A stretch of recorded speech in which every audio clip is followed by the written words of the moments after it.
Good evening, boys and girls. Just in case you don't know us, I'm Miss McGlaughlin. And I'm Mrs. Beer. We teach kindergarten, and we're here tonight to read you one of our favorite stories, Froggy's Best Christmas, by Jonathan London. That means he's the author. He's the one who wrote it. Illustrated by Frank Remerkowitsky. I think that's how you say it. I'm not 100% sure, but I did my best. That means that he's the one who drew the pictures. Mrs. Peer and I are ready to share something fun for you. Will you hold that side, Mrs. Peer? Sure. It was the night before Christmas, and Froggy was dreaming of snow. He had months of dreaming to go before it was time to wake up for spring. He was sleeping for months. Wow.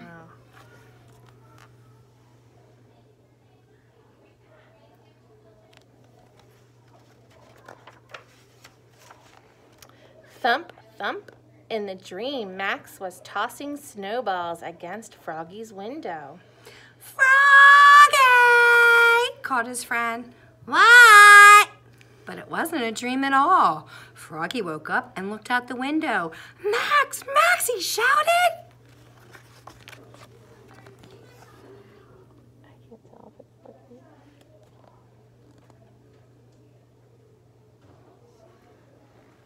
Is it too close? I think we're good. He hopped out of bed, flap, flap, flap, and opened the door. "Merry Christmas, Froggy!" yelled Max, and gave him a present. Wow, said Froggy. This is my first Christmas present.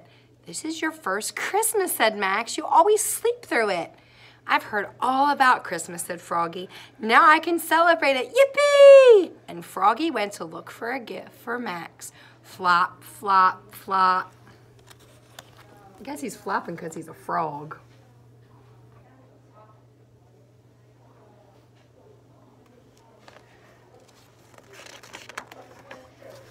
"I found the perfect one," he said. "What is it?" asked Max as he tore open the box. "My soccer ball, the one I kicked for our winning goal at City Cup." "Gee, thanks," said Max, juggling the ball on his knees. "Now open your present." Froggy tore off the wrapping paper and opened the box. Inside, there was a drawing of a Christmas tree. Gee, thanks, said Froggy. I always wanted a drawing of a Christmas tree. That's a really good drawing too, Mrs. Peer.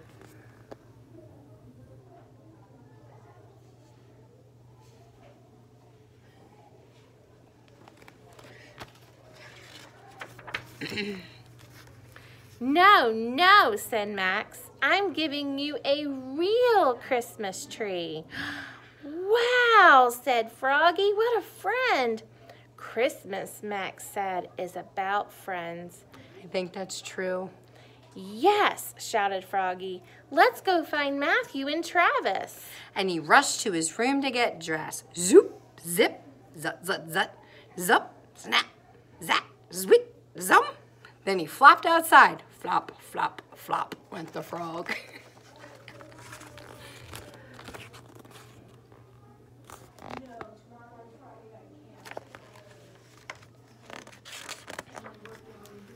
Froggy!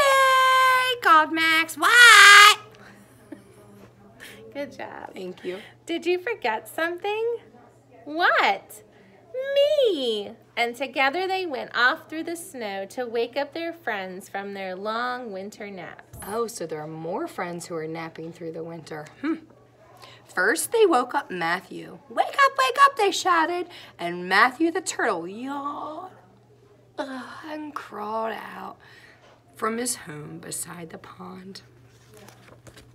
Sorry, Mrs. Peer. It's okay.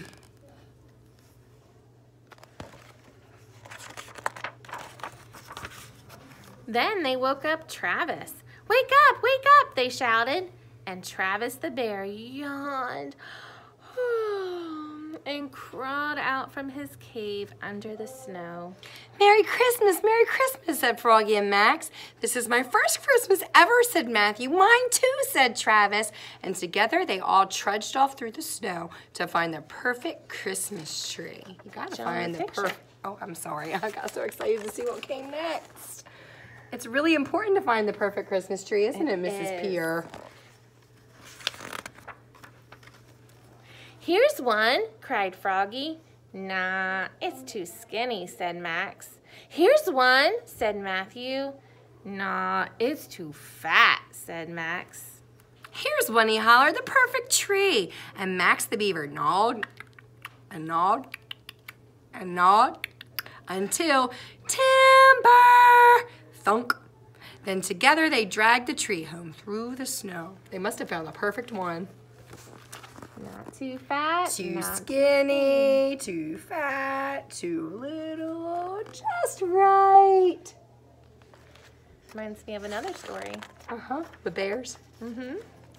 Christmas, said Max when they got there, is about friends and family too. And he scampered off and came back with his grandma and grandpa. And with everybody's help, Froggy put up the tree and trimmed it with popcorn chains and pine cones. I've never used pine cones on my tree. How about you?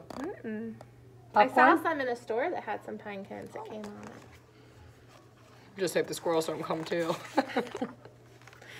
Then, with some paint and glue, Froggy turned the biggest cone into a tiny tree and wrapped it for his dad. That's a really good idea. Painted and wrapped a picture for his mom and put them under the tree. So he's making presents for his family. That's really nice. It's not much, said Froggy, but Mom and Dad like it when I make things all by myself. I'm pretty sure most mommies and daddies like it when their little boys and little girls make things from their heart by themselves. Besides, said Max, it's the spirit of giving that counts. And now, said Froggy, for the star. Oh, that's my favorite part. Putting that star on top.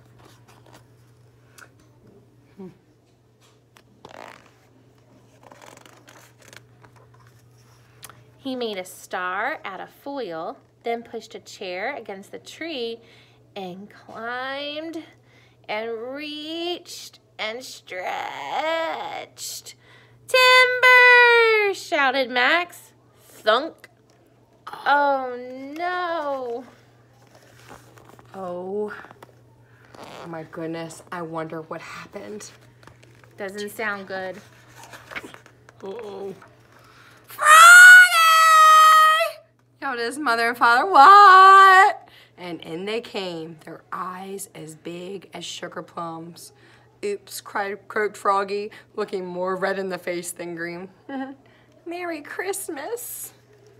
I bet he feels really bad. I think he's red in the face. Sometimes that means you might be a little bit embarrassed. I might be a little bit embarrassed too. And it was a Merry Christmas. Together they opened presents. Rip! Roasted chestnuts. Crackle. Sang Christmas carols. Fa la la la la. Ate a feast. Munch, crunch, munch. And had a snowball fight. Oof. Did you like that sound effect? I think he got hit with the snowball.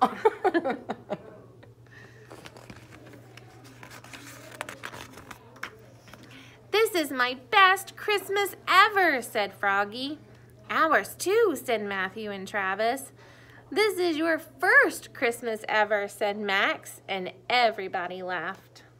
Merry Christmas to all, shouted Froggy, and his friends waved goodbye.